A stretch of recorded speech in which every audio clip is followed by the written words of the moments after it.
Tsy azon'ireo kompania mpitaterana ihany koa ny mampiondrina olona avy any Etazonia, Brezila, Inde, Maroc, Argentina ary Iran hiditra eto Madagasikara. Niampy ireo firenena enina ireo ny lisitra ireo firenena 10 efa navoaka ny sampanasa miandraikitra ny fitaterana anapakavaka tsy mahazo iondranana ao aty Madagasikara. Ny fiaramanidina mitondra mpizahatany mankany Nosy Be izay any faritra misokatra amin'ireo sidina avy any ivelany no tena iantefan'ny fanambaran'ny ACM.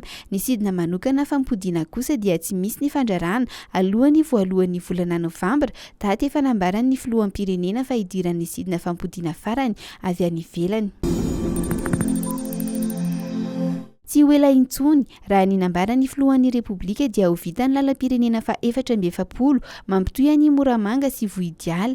Efa miroso ny asa, hoy ny filoha, ary tsy ho ela dia hanomboka ihany koa ny fanamboarana ilay tapany faharoa mampitoy any Amboasary sy Vohidiala raha toa ka ny lalana Marovoay Amboasary no efa andalam-panamboarana ankehitriny. Manao fitsidiam-paritra any amin'ny faritra aloatra ny filohan'ny Repoblika ka FOTODRAFITRASA maro no notokanany tany an-toerana. Anisan'izany ny asa navozana ny tseranam-piaramanidina ao Firamanga sy ny asa fanamboarana ny radie eo Manangazipo sy ny lalana manodidina azy.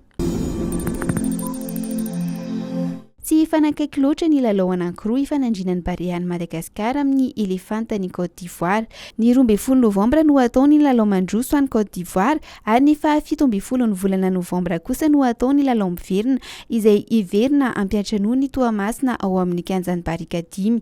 Androany zoma no navoaka ny federasiona tamin'ny fomba ofisialy ireo daty ireo raha 14 novembre foana no nolazain'ny mpanazatra ny ekipa pirenena.